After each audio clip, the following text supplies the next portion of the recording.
끊겨서 다시 하고 있다고 누가 좀 올려줘. 같은 거.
말씀해 주시면서 이제 시작하시면 돼요. 네, 이제 다시 예배 드리겠습니다. 사도신경으로 신앙을 고백하겠습니다. 개역 버전입니다. 전능하사 천지를 만드신 하나님 아버지를 내가 믿사오며 그 외아들 우리 주 예수 그리스도를 믿사오니 이는 성령으로 잉태하사 동정녀 마리에게 낳으시고 본디오 빌라도에게 고난을 받으사 십자가에 못 박혀 죽으시고 장사한 지 사흘 만에 죽은 자 가운데서 다시 살아나시며 하늘에 오르사 전능하신 하나님 우편에 앉아 계시다가 저리로서 산자와 죽은 자를 심판하러 오시리라. 성령을 믿사오며 거룩한 공예와 성도가 서로 교통하는 것과 죄를 사하여 주시는 것과 몸이 다시 사는 것과 영원히 사는 것을 믿사옵나이다. 아멘. 말씀 먼저 읽고 우리 석수준 전사님 기도합니다. 마가복음 10장 32절부터 45절 말씀 교독하겠습니다.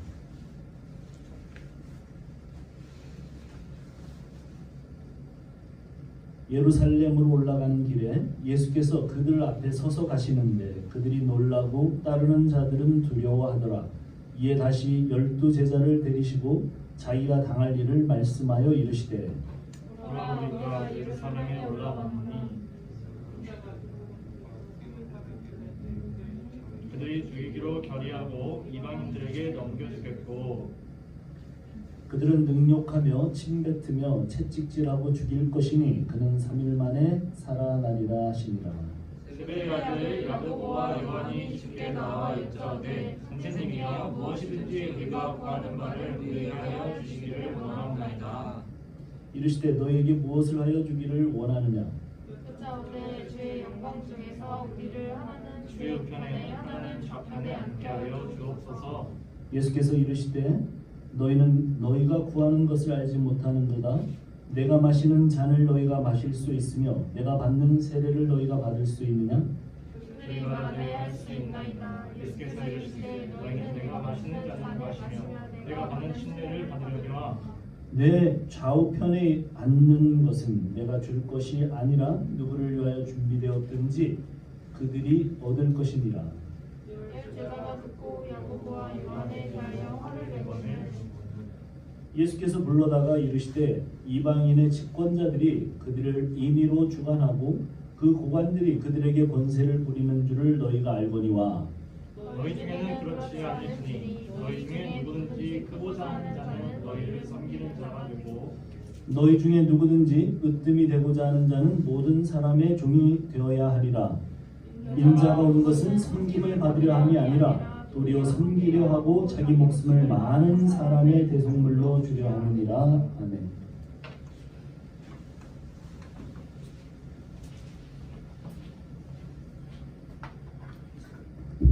기도하겠습니다. 하나님 아버지 감사합니다. 새날을 주시며 새로운 은혜와 새로운 의미로 인도하시니 감사합니다. 또 우리 모든 성도들이 함께 하나님 앞에 나와 찬양하며 예배할 수 있게 하여 주시니 감사드립니다. 하나님을 예배하는 이 순간이 얼마나 은혜이고 감사한 일인지 더욱 깨닫게 하여 주옵소서. 하나님, 세계가 전쟁과 전염병으로 혼란스럽습니다. 우리 모든 성도들이 이런 혼란스러운 가운데서 더욱 성도로 살아가게 하여 주시옵소서. 또한 나라의 지도자가 바뀌었습니다. 그러나 여전히 우리 모든 삶의 지도자는 하나님임을 고백합니다. 우리 가족 한 명 한 명이 하나님을 지도자로 삼는 삶을 살기를 간구합니다. 하나님, 우리 모든 지체들을 사랑과 은혜로 보호하시고 인도하여 주옵소서. 특별히 청소년 아이들 새로운 학기를 맞이하여 떨리고 설레는 시간을 맞이하고 있습니다. 주님, 기억하여 주시고 보호 인도하여 주옵소서. 마지막으로 말씀 전하는 목사님 가운데 함께하여 주셔서 성령의 감동으로 말미암아 하나님을 알고 깨닫게 하시고 전하게 하여 주옵소서. 예배의 시작과 끝까지 함께 하실 것을 믿으며 감사함으로 예수님의 이름으로 기도했습니다. 아멘.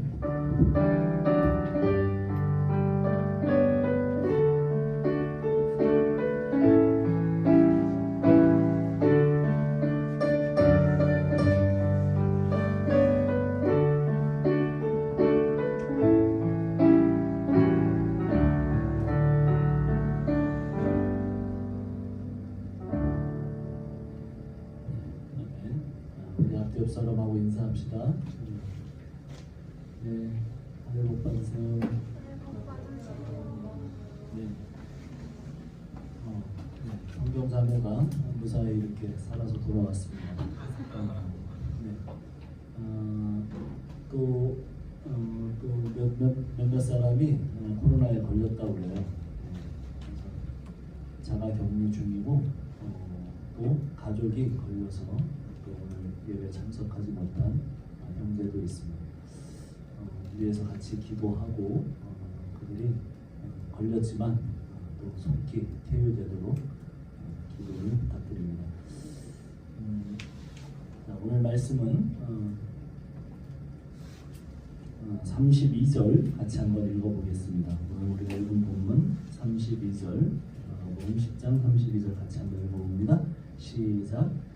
예루살렘으로 올라가는 길에 예수께서 그들 앞에 서서 가시는데 그들이 놀라고 따르는 자들을 두려워하더라. 이에 다시 12제자를 데리시고 자기가 당한 일을 말씀하여 이르시되. 올라가는 길이라고 되어 있죠. 예루살렘은 해발이 1000m 이상이에요. 정확하게 1055m라고 해요. 그러니까 아마 북한산 정도 되는 거죠.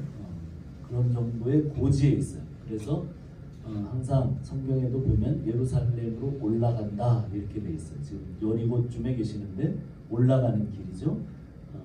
그리고 또 거기에 성전이 있으니까 언제나 또 구약 성경을 보면 예루살렘으로 올라간다 이렇게 표현이 됩니다. 오늘도 올라가는 길로 이렇게 표현이 됩니다. 이것은 또 사실은 많은 것을 암시하고 있죠. 예수님은 지금 예수님 입장에서는 영광을 받으시러 올라가는 길입니다. 왜요? 십자가가 영광이기 때문이죠. 그런데 주님은 앞서 가시고 따르는 자들은 두려워하고 있습니다. 이미 앞에서 예수님께서 2번이나 자신의 죽음과 부활에 대해서 말씀하셨습니다. 뭔가 모르는 음울한 분위기가 깔리면서 그들은 놀라고 두려워하고 있습니다. 그럼에도 예수님은 세 번째, 더욱 자세하고 분명하게 자기가 제사장들과 서기관들에게 넘겨지고 그들이 죽이기로 결의하고 로마의 이방인들에게 넘겨서 죽게 될 것, 그리고 다시 살아나게 될 것에 대해서 자세하게, 더욱 자세하게 가르치십니다. 이쯤 되면 제자들이 알아들을 만도 한데, 그렇잖아요. 이제 알아들을 만도 하지 않겠습니까? 3년 동안 쫓아다니면서 배웠습니다. 그리고 계속해서 가르침을 주셨습니다. 그런데 그들은 정말 진심으로 못 알아듣습니다. 그들은 정말 한결같습니다. 못 알아들었다는 증거가 35절에서 37절로 기록되고 있죠. 한번 볼까요? 35절부터 37절 같이 한번 읽어봅시다. 시작. 세베대의 아들 야고보와 요한이 주께 나와 여짜오되 선생님이여 무엇이든지 우리가 구하는 바를 우리에게 하여 주시기를 원하옵나이다. 이르시되 너희에게 무엇을 하여 주기를 원하느냐? 여짜오되 주의 영광 중에서 우리를 하나는 주의 우편에 하나는 좌편에 앉게 하여 주옵소서. 야고보와 요한이 예수님 드디어 이제 예루살렘에 올라가시면 로마를 무찌르고 하나님 나라를 영광 중에 이루시게 될 텐데 이제 그 나라가 오면 그 나라에서 가장 높은 자리에 자기들을 세워달라고 청원을 합니다. 주의 영광 중에. 그들은 주님의 지금까지의 가르침에도 불구하고 조금도 배우지 못했습니다. 그들의 방향은 완전히 빗나갔습니다. 주님의 영광은 십자가였습니다. 그렇다면 지금 야고보와 요한이 요구하고 있는 게 뭐예요? 청원하고 있는 게 뭐예요? 그렇죠. 예수님 십자가 달릴 때 마치 좌편 우편의 강도들처럼 야고보는 우편에 그리고 요한은 좌편에 자기들을 매달아달라고 하는 청원이에요.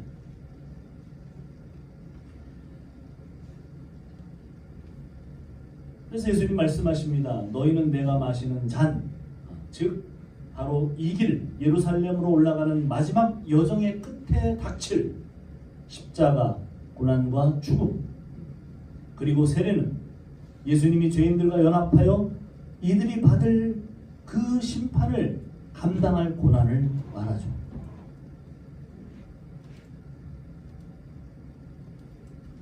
그런데 그 두 제자는 뭐라고 그래요? 네, 할 수 있습니다. 제정신이 아니에요. 뭔지를 모르니까 네, 할 수 있습니다.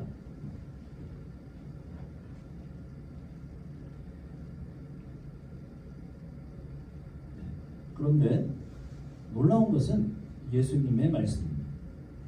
이런 말도 안 되는 자들에게 영광의 잔이 세례가 돌아간다는 거예요. 전혀 예수님의 말귀를 알아듣지도 못하고 전혀 다른 것에만 관심을 가지는 아둔하고 깨닫지 못하는 자들에게 우리 주님은 그들에게 이 영광의 고난의 잔의 세례를 받게 될 것이다. 그렇게 말씀합니다. 저는 이 말씀 들으면서 굉장히 소름이 끼쳤는데 여러분은 어떤지 모르겠어요. 네, 저희와 같은 아둔한 사람, 제자들이 그렇죠. 그런데 그 사람들에게도 이 영광의 잔을 나누실 거라는 겁니다. 자, 그러자 열 제자는 이 말을 듣고 화를 냅니다. 왜 화를 내는가? 왜 화를 내요? 네. 거룩한 뜻에서 화를 내는 게 아니죠. 자기들보다 먼저 선수를 쳤다는 거예요. 자기들이 그 자리에 가야 하는데 왜 니들이 먼저 주님께 자리를 청탁하느냐는 거예요. 이들도 야고보와 요한처럼 세상의 영광을 구하고 있었습니다. 하나님을 통하지 않고 세상을 추구하는 이방인들과 하나님을 통해서 세상을 추구하는 유대인 제자들의 그 무엇이 다를까? 그렇죠. 오늘날도 같아요. 예수 믿지 않으면서 세상을 추구하는 사람들과 예수 믿는다고 하면서 예수를 통하여 세상을 추구하는 사람들과 뭐가 달라요? 예, 교회 나오고 안 나오고의 차이겠죠. 뭐가 달라요? 예수 믿지 않는 사람들의 눈에는 오히려 예수 믿으면서 세상을 추구하는 사람들이 더 위선적으로 보이는 이유입니다. 제자들은 예수님이 힘을 가지기를 원했어요. 계속해서. 세상은 힘을 가지고 힘으로 일하는 곳이기 때문에. 그러나 예수님의 방식은 하나님의 나라를 십자가로 이루려고 하는 겁니다. 힘으로 하는 것이 아니라 힘을 오히려 해체하는 거예요. 힘을 빼세요. 힘을 내려놓고 세속적인 힘과 경쟁하지 않으세요. 그러나 제자들은 못 알아들어요. 오늘날도 비슷하죠. 교회 나와서 세상의 힘을 구합니다. 세상 하나님께 구하죠. 하나님 이번 것만 해결해 주시면 제가 확실하게 뭐 이렇게 기도합니다.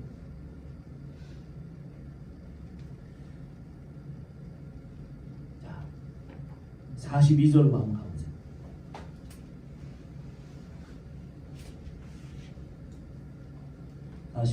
같이 한번 읽어봅니다.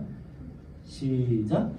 예수께서 불러다가 이르시되 이방인의 집권자들이 그들을 임으로 주관하고 그 고관들이 그들에게 권세를 부리는 줄을 너희가 알거니와. 예수님이 질문처럼 하세요. 말씀을 하시기를 로마의 권력자들이 어떻게 하든 그들에게 권력을 받은 고관들이 어떻게 하든 자기 마음대로 하고 그 힘을 이용해서 자기 중심적으로 행포하고 군림하지 않든 예수님은 힘의 정체에 대해서 말씀하고 있습니다.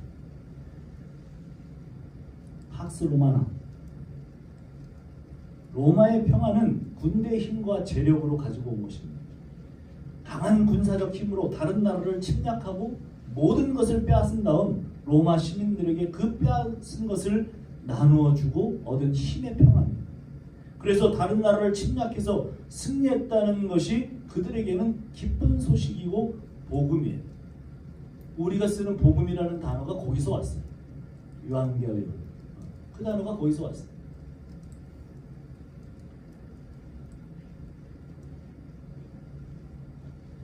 아담과 하와 이후로 모든 인류는 힘을 추구합니다.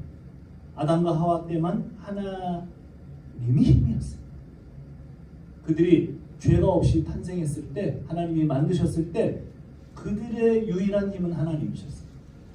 그런데 사단은 자기가 교만하여 타락하게 된 바로 그 지점을 이제 그 권력의 의지를 하나님이 가장 사랑하는 피조물 인간을 타락시키면서 정말 우리 인간들에게 그 본성을 넣어주고야 말았어요. 정치인들만 그렇게 정치를 하는 게 아닙니다. 아주 조그만 공동체, 꼬마들이 모이는 곳, 그런 곳도 어떻게 정치질을 해요. 그게 인간의 본성이 되었기 때문에 그래요. 높아져라, 힘을 가져라, 그리고 지배해라, 네가 하나님이 되라. 그 음성에 인류는 계속해서 솟고 있습니다. 그래서 인류가 처음 타락하자 첫 인류였던 아담과 하와가 집안에서 권력 투쟁을 한 거예요. 그게 결혼의 역사입니다. 남자는 여자를 지배하려고 하고, 여자는 옛날 개혁 성경에는 남자를 사모하도록 벌을 받았다 그랬는데 그게 사모가 아니에요. 더 정확한 번역은 뭐예요? 남자를 통제하려는 거예요. 지배하려는 남자, 통제하려는 여자가 같은 집에 살아요. 그게 결혼이에요. 내가 너무 아무렇게 얘기하나? 우리 형제자매들 아주 행복해. 좋은 것도 많이 있어. 근데 그게 실상이래. 그렇게 인류는 시작을 했다.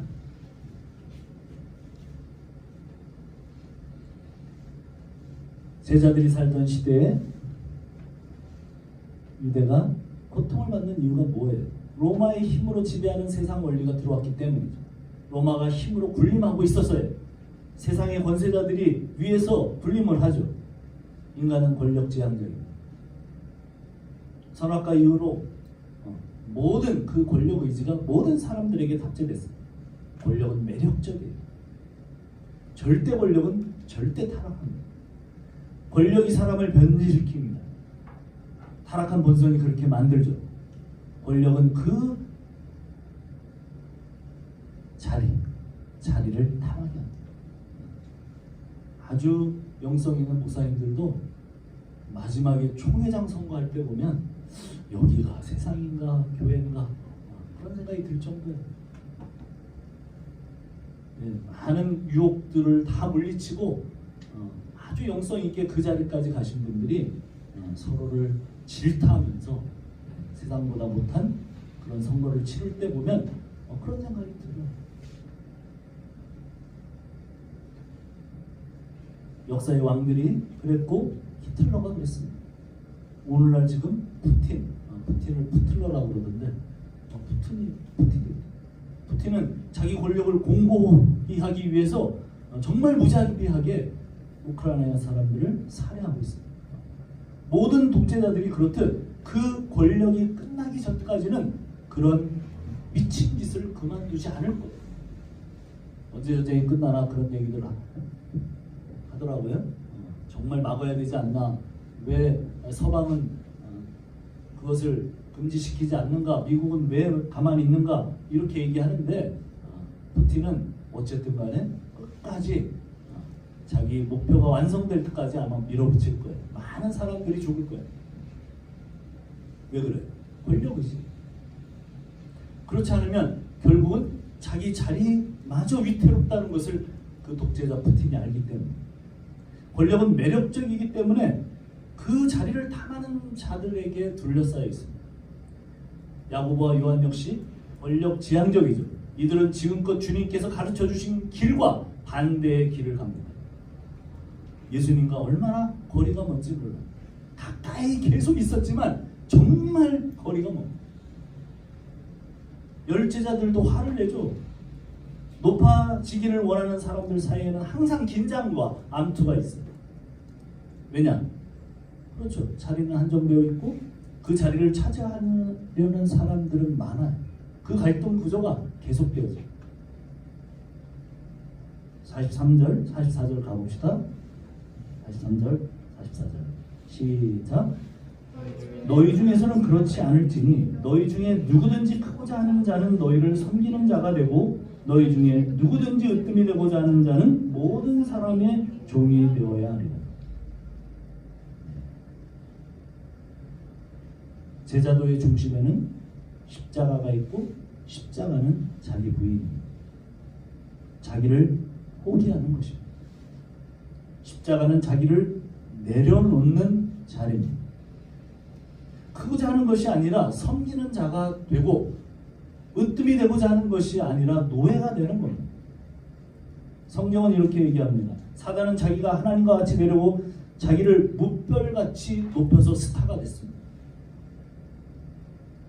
그리고 자기의 영광을 자랑했습니다. 그러다가 이 땅으로 떨어져서 인간을 자기의 졸개로 만들고 그러다가 그 졸개로 만든 인간들과 함께 결국 무저갱으로 떨어져요. 무저갱이 어떤 곳이에요? 끝없이 떨어지는 구멍이라는 뜻이에요. 지금도 떨어지고 있어요. 계속 떨어져요. 어디가 끝인지 몰라요. 무한 지옥. 계속 떨어지는 곳이에요. 가장 높이 올라가려고 했다가 가장 밑으로 떨어지는 자, 그가 누구예요? 그가 사단입니다. 그 권력 의지는 거기서부터 왔어요. 예수님은 하나님과 동등하신 분이셨어요. 하나님이셨어요. 그런데 스스로 자기를 종들보다 못한 자기의 피조물들과 같은 모습으로 이 땅에 오시더니 자기를 낮추어 십자가에 죽기까지 하나님께 복종하시더니 가장 낮아지셨더니, 그렇죠, 십자가가 가장 낮아진 곳이죠. 그런데 하나님 아버지께서 예수님을 하나님 보좌 우편까지 높여주셨다. 이것이 하나님 나라의 원리입니다. 그리고 이제 마지막 절에 우리가 도달합니다. 45절 같이 한번 읽어봅시다. 45절 시작. 인자가 온 것은 섬김을 받으려 함이 아니라 도리어 섬기려 하고 자기 목숨을 많은 사람의 대속물로 주려 합니다. 마가복음의 핵심 구절이죠. 마가의 기록 의도를 설명하고 있습니다. 예수님 인자가 온 것은 예수님이 세상에 오신 이유가 뭐라는 거예요? 십자가라는 겁니다. 섬기러 오셨다는 겁니다. 그 섬김의 절정이 십자가라는 겁니다. 십자가는 사실 이 땅의 원리가 아닙니다. 이 땅의 원리 중에 십자가는 없습니다. 십자가로 살려는 사람은 자연인 속에 한 사람도 없어요. 그것은 하나님 나라의 원리입니다. 예수께서는 힘의 원리가 지배하는 이 땅에 하나님 나라의 원리는 십자가를 가지고 오셨어요. 하나님의 아들은 이 세상의 힘이나 군사력이나 만몬, 돈으로 사람들을 무릎 꿇리지 않았습니다. 예수님은 12군단이나 더 되는 하늘 군대를 동원시킬 능력이 있으신 분이 무력을 사용하지 않으셨습니다. 예수님은 하나님 아버지가 보여주신 대로 하늘에서 아버지와 아들의 영화를 이 땅에 가지고 오신 분입니다. 그것이 십자가입니다. 하나님 나라는 큰 자가 작은 자를 섬기고 큰 자가 작은 자를 위하여 죽는 나라입니다. 십자가는 다만 우리의 죄를 해결하고 구원하신 방법과 통로일 뿐만 아니라 더 중요하게는 하나님 나라의 삶의 원리입니다. 예수님의 삶의 궁극적 목적은 그 나라를 이 땅에 옮겨오는 것이었어요. 예수님은 태어나면서부터 계속 그 길을 걸어갔고 그 길의 정점에 지금 도달하기 바로 직전이라고 마가는 증언하고 있습니다. 그것이 마지막이 예루살렘으로 올라가는 길이고 그 마지막은 십자가예요. 우리 그리스도인들도 마찬가지입니다. 우리의 방향성이 어디에? 십자가입니다. 내가 왜 이 세상에 존재하는가? 내가 왜 살고 있는가? 우리는 먹고 살기 바빠서 잘 생각하지 않지만 이 생각이 정립되어 있지 않는 인생은 결국 허무와 절망에 빠집니다. 나중엔 길을 잃어버립니다. 남들 보기에는 부러워하는 삶을 살고 있는 사람도 허무에 빠져요. 우울해져요. 인간은 그냥 던져진 존재가 아닙니다. 인간은 하나님이 태어나게 하신 이유가 있습니다. 그런 의미에서 그리스도인은 왜 사는가? 오늘 주님의 답이 뭐예요? 하나님 나라의 원리인 십자가, 그리고 그 삶의 행동은 사랑과 섬김. 왜 직업을 주셨어요? 왜 은사를 주셨어요? 많은 사람들은 자기 중심적입니다. 나의 기쁨, 나의 만족을 위해 사는 사람에게는 답이 없어요. 그래서 권력의 추구가 왜 위험합니까? 자기 중심적이기 때문에 그래요. 자기 중심적으로 지배하고 모두를 자기에게로 향하게 하려고 하고 있기 때문입니다. 그게 잘 안 되면 언어 폭력이나 심지어 가해를 하는 폭력도 사용을 합니다. 그래서 하나님 중심에서 벗어난 삶은 결국 길을 잃게 돼요. 예수님은 많은 사람의 개성물로 오셔서 자신의 생명 전체를 내어놓으셨습니다. 그리스도가 우리에게 베푸신 구원은 거저 이루어지고 던진 하나님 자신의 희생적 섬김이 있었기 때문입니다. 자신의 모든 것을 내어주신 주님의 섬김으로 우리를 구원하셨습니다. 그래서 우리는 예수의 값을 주고 산 뭐예요? 예수님 짤입니다. 얼마나 비싸겠어요? 예수님 짤. 하나님 짤인데. 그 섬김을 받은 그리스도인은 우리도 당연히 그러니까 뭐예요? 섬김의 삶으로 초청하신 거예요. 세상 안에는 일평생 섬김을 받다가 끝나는 사람들이 있습니다. 어떤 사람들은 일평생 섬깁니다. 어리다는 게 뭐예요?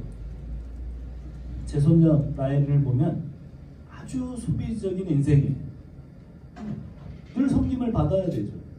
어린아이가 엄마 젖으로부터 이유식으로부터 옷을 입히고 뭐예요?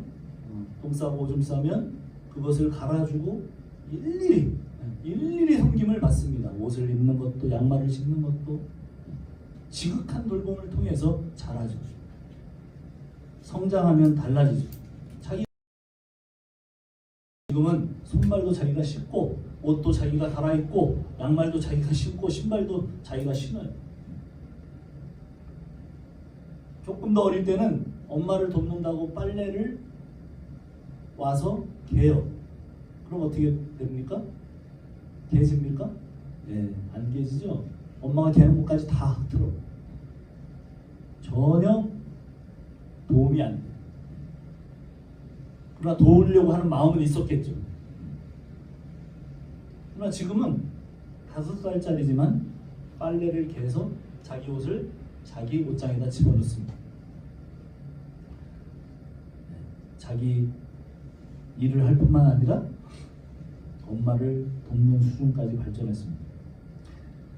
건강한 성인이 되었다는 말은 섬기는 자가 되었다는 말이에요. 신자도 같은 원리를 가지고 있죠. 새 신자는 돌봄을 받습니다. 기존 신자들에 의해 양육과 돌봄을 받죠. 그러나 그 단계에서 끝나면 안 돼요.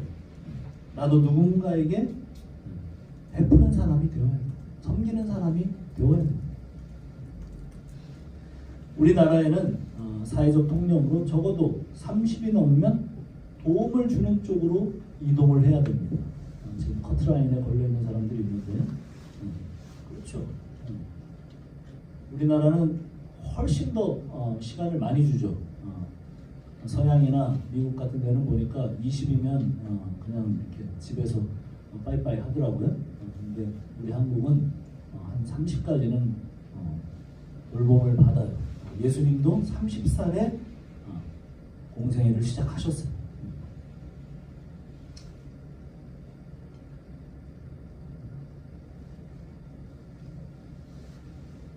누가복음 22장 27절에는 이렇게 말합니다. 앉아서 먹는 자가 크냐 섬기는 자가 크냐. 앉아서 먹는 자가 섬기는 자로 너희 중에 있다. 세상 사람들은 성김을 받기 위해서 공부를 합니다. 세상 사람들은 권력을 잡기 위해서 공부를 합니다. 세상 사람들은 돈을 벌기 위해서 공부를 합니다. 섬김을 받는 자리에 오르면 세상 사람들은 그걸 성공이라고 합니다. 그래서 세상 구조는 올라가는 것이 목적입니다. 올라가서 지배자로 사는 것을 성공이라고 합니다.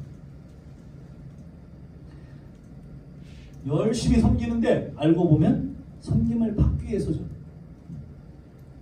그리고는 나중에 군림합니다. 세상은 섬김을 부끄럽게 여기고 굴종으로 여깁니다. 힘없는 자가 힘있는 자를 섬겨야 한다는 논리로 가득 차 있습니다. 그러나 여러분 평생을 섬기는 자리에서 살더라도 염려하지 마십시오. 가장 탁월한 삶을 사신 분께서 섬기는 자로 사셨다면 나는 섬기는 자로 너희 가운데 있다. 그렇다면 우리는 불안할 이유가 없어요. 섬기는 삶이 열등한 삶이 아니라 탁월한 하나님 나라의 원리의 삶이기 때문에 섬길 때 더 큰 기쁨을 아는 자들이 그리스도인입니다. 자리중심의 리더십은 내 직업이 뭐냐, 내 포지션이 뭐냐에 목을 맵니다. 제가 팬데믹 상황에서 약간의 일과 봉사를 위해 초등학교의 아이들을 방역을 위한 한두 달 일을 했습니다. 50년 만에 초등학교 문 안에 들어가 봤습니다. 가까이에서 그 초등학교를 다시 보게 됐습니다. 내가 일을 한 학교는 900명의 학생 그리고 100명 정도의 교직원이 있었어요. 정말 여러 종류의 그 다 같은 저기가 아니더라고요. 직급이 되게 많아요. 그 안에도 여러 종류.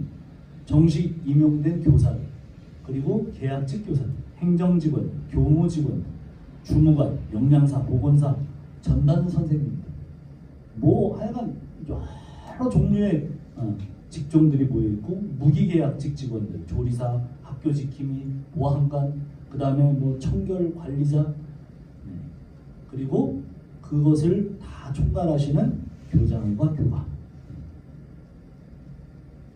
우리같이 숫자에도 들어가지 않는 임시로 고용된 사람들, 또 신중년 봉사단체에서 오신 분들, 노인복지회관에서 오신 인력들, 뭐 교통 질서를 잡아주시는 분들, 학교 관련 많은 분들이 일을 하고 계셨어요. 그런데 제가 좀 놀랐던 것은 그 학교장의 태도였어요. 어쨌든 그 학교의 장이고 정말 그분은 가장 먼저 일찍 오셔서 학교 정문 앞서부터 하루 일과를 시작합니다. 오는 아이들을 일일이 인사를 하고 이야기를 나누고 아이들의 이름을 불러주고 그 많은 아이들의 이름을 많이 알고 계십니다. 그리고 모든 직원들과 인사를 나누고 뭐 인사하지 않아도 되는 저희들한테까지 와서 인사를 하고 그리고 또 그 모든 일과가 또 시작되면 구석구석을 청소하고 그분이 여기 노동하러 오신 건지 도대체 학교장인지 뭐 모르겠어요. 그냥 막 이렇게 그러고 막 돌아다니세요. 교장과 교감이 그렇게 살더라고요. 깜짝 놀랐어요. 제가 알던 교장 선생님 그러지 않으셨는데 다 훈화하시고 굉장히 엄격하시고 저희는 그런 것들을 상상하던 시대에 살아서 그랬는지 너무 놀라웠어요. 정말 가장 낮은 자의 모습으로 섬기고 계신 그리스도인의 전형을 거기서 봤어요. 아, 그리스도가 학교에 계시면 저렇게 하시겠구나. 그런데 정말 감사하게도 나중에 알고 보니까 그 교장과 교감이 그리스도인이셨어요. 와, 정말 물론 뭐 다른 분들도 그렇게 하시겠지만 이분들은 더 섬세하게 그렇게 하는 것을 보니까 그리스도인들 참 감동이었습니다. 세상은 직급이 오르면 목소리 톤이 달라지죠. 어깨가 올라가고 사람 위에 군림하려고 합니다. 그 조그만 직책으로도 막 밑에 사람들을 이래라 저래라 하면서 굉장히 위압적이 되죠. 그러나 그리스도인들은 그 교장 선생님처럼 직급보다 역할에 초점을 두죠. 내가 맡은 역할이 뭐냐? 그 역할에 충실하려고 합니다.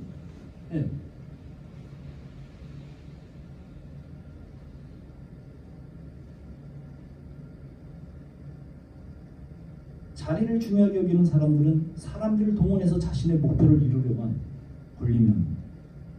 표면적으로 사람들이 따르는 것처럼 보이지만 실제는 절대 그렇지 않습니다. 다 속으로 욕하죠. 역할에 초점을 맞춘 사람은 자리에 연연하지 않습니다. 자신의 맡은 역할을 다른 사람들과 동역하며 함께 일을 이루어갑니다. 올라가는 것이 목표가 아니라 섬김이 목표이기 때문에 전혀 다른 일. 자리를 추구하면 투쟁이 일어납니다. 자리를 노리는 사람들은 많습니다. 더 높은 자리를 탐하는 사람들은 더 많습니다. 영광을 얻고자 하는 자리에 사람들이 몰려듭니다. 그러나 섬김을 위해 낮은 곳으로 내려가면 거기는 경쟁하지 않습니다. 우리는 모든 것을 섬기는 자로 부름을 받았습니다. 내가 어떻게 하든 어떤 직급 어떤 곳에 있든 섬기는 자로. 주어진 소유나 모든 것은 우리 그리스도인들에게는 섬김을 것입니다. 돈이 많은 사람은 돈으로 섬기는 것. 많이 공부한 사람은 그 배움으로 섬기는 것. 왜 돈을 버는가? 그리스도인 사업가들은 내가 가진 것을 통해서 섬기는 일을 해야 합니다. 다른 많은 사람들보다 부를 더 가지고 있다고 하는 것은 그것으로 섬기고 흘려보내라고 있는 거예요. 섬김을 받고자 하는 삶은 결핍된 삶이고 유아기적인 삶을 살게 합니다. 재능 기부라는 말이 있어요. 자신의 재능을 공공유익을 위해서 사용을 합니다. 개인의 유익만을 위해서가 아니라 사실은 나의 실력과 재능도 누군가의 섬김을 통해서 온 것이라고 이해하기 때문에 요즘 세상 사람들도 어떻게 해요? 그것을 사회적 공헌을 위해서 쓰려고 합니다.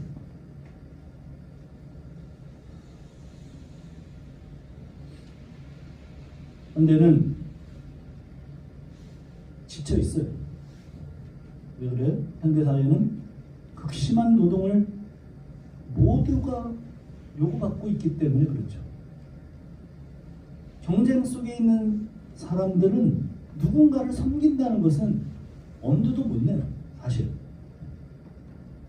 그래서 다 주변의 사람들이 날 섬기라고 요구하고 있는 것이죠.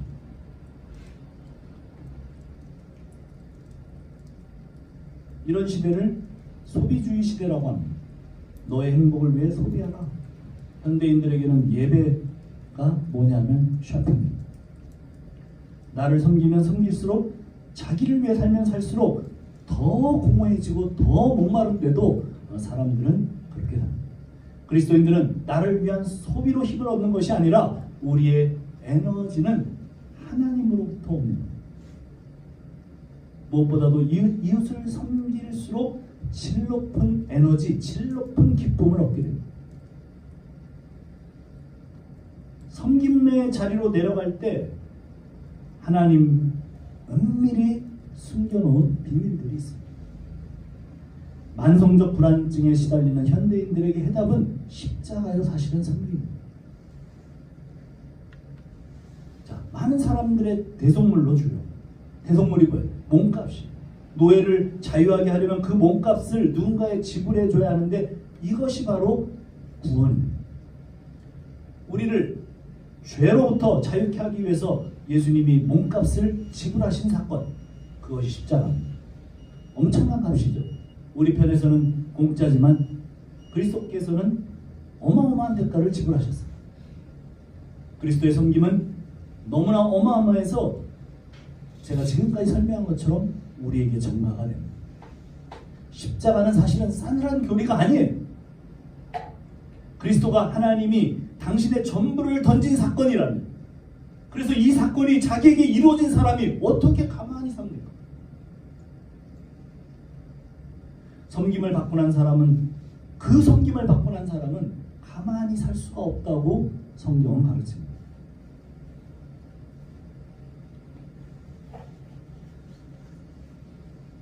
그리스도의 섬김으로,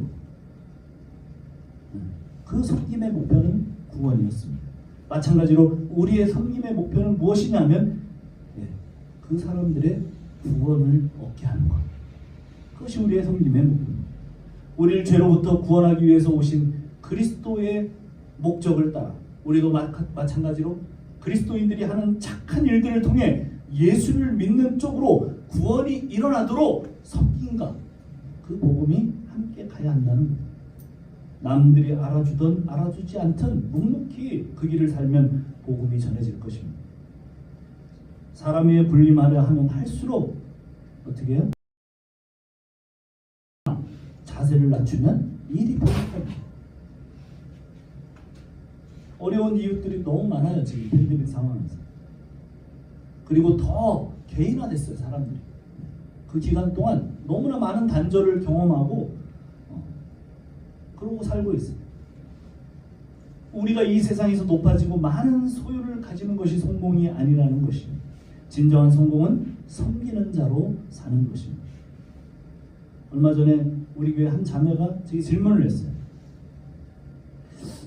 아니, 벌만큼 벌고 상당히 많은 수입을 가지고 있는데도 왜 제 은행 잔고는 마이너스인지 모르겠습니다. 어떤 때는 화가 납니다. 어떻게 살아야 됩니까? 이런 얘기를 했습니다. 근데 사실은 제가 그 자매의 삶을 알죠. 그 자매는 누구보다 많은 사람들을 섬기고 있어요. 재정으로. 그래서 그것이 지나쳐서 어려워지는, 자기를 위해서 그렇게 하는 것이 아니라 그래서 그래요. 제가 뭐라고 대답했냐면 이렇게 대답했어요. 그래도 빚질 정도로는 하지. 근데 사실은 그게 정답이 아니죠. 오늘 말씀이 정답이죠. 잘 살고 있다. 잘 살고 있다. 그렇게 해서 가난해지면 어떻게 합니까? 그렇게 해서 그 주님의 십자가의 섬김을 이해하는 그 삶을 너무나 잘 살고 있는 자매요. 그렇게 더 격려하고 축복하고 더 하라고 그랬어야 돼. 근데 그게 이제 너무 가난해지라는 얘기니까 그렇게 제가 좀 말을 바꿔서 그렇게 얘기를 했어요.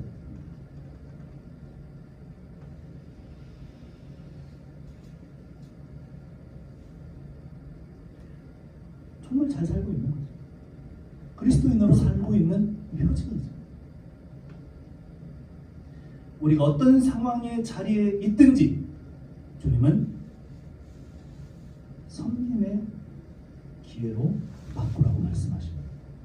가게를 하더라도 섬기는 자로, 병원에서도 섬기는 자로, 직장에서도 내 직급이 무엇이든 섬기는 자로, 학교에서도 섬기는 자로, 권력지향적 삶의 자리에서 내려와서 우리를 온전한 그리스도인으로 살게 하는 그런 섬기는 자리. 위로가 필요해서 날마다 위로를 받으려는 사람들이 있어요.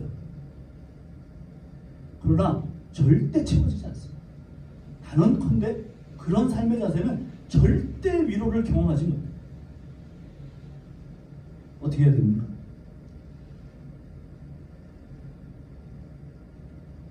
내가 오히려 약한 자들을 섬기는 자, 그 섬김 속에서 나를 회복시키시고 그 속에 진정한 위로가 있어요. 그것이 섬김의 비밀입니다. 섬김 속에는 정말 많은 복이 숨겨져 있습니다. 하나님의 손에 쓰임받는 것이 섬김이잖아요. 우리 이 인생들이 하나님께 쓰임을 받는다. 세상은 끊임없이 올라가려 하지만 우리는 끊임없이 내려가야 합니다. 그것이 하나님의 나라를 받은 하나님 나라의 삶의 원리이기 때문에 그렇습니다. 이 한 주간도 그런 삶이 되도록 여러분 같이 기도하고 정말 주님 앞에 한번 우리 자신을 드리면서 나아갑시다. 하나님 나라를 옮겨오신 그 주님의 그 놀라우신 그 일을 따라서 우리가 그 은혜를 받은 사람들이라면 우리도 그런 삶을 또 다짐하고 다시 한 주간 새로운 삶을 출발하는 시간이 되기를 바랍니다. 다 같이 기도하겠습니다. 우리 찬양 한 곡 드리고 같이 기도하겠습니다.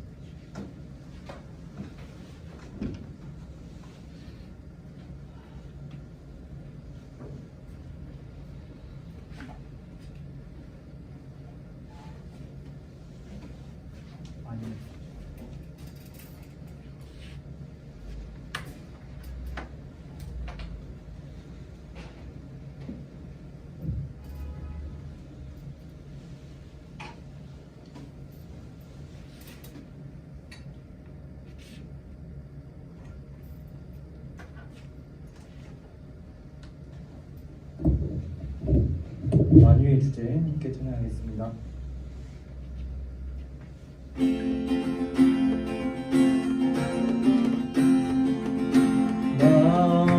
만유의 주제 존귀하신 예수 인자가 되신 하나님 나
같이 기도하겠습니다. 그 하나님 나라를 이 땅에 옮겨오신 예수님의 그 희생과 섬김을 우리가 기억하면서 우리도 거기에 초대받은 자로서 부끄럽지 않게 살도록 다 같이 기도하겠습니다. 하나님 아버지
감사합니다. 오늘도 저희를 인도하여 주셔서 하나님의 원리, 하나님의 다시 배우게 하시고 다시 생각하게 하시니 감사합니다. 저희가 또 한 주간 그렇게 살 수 있도록 성령으로 힘과 은혜를 더하여 주시옵소서.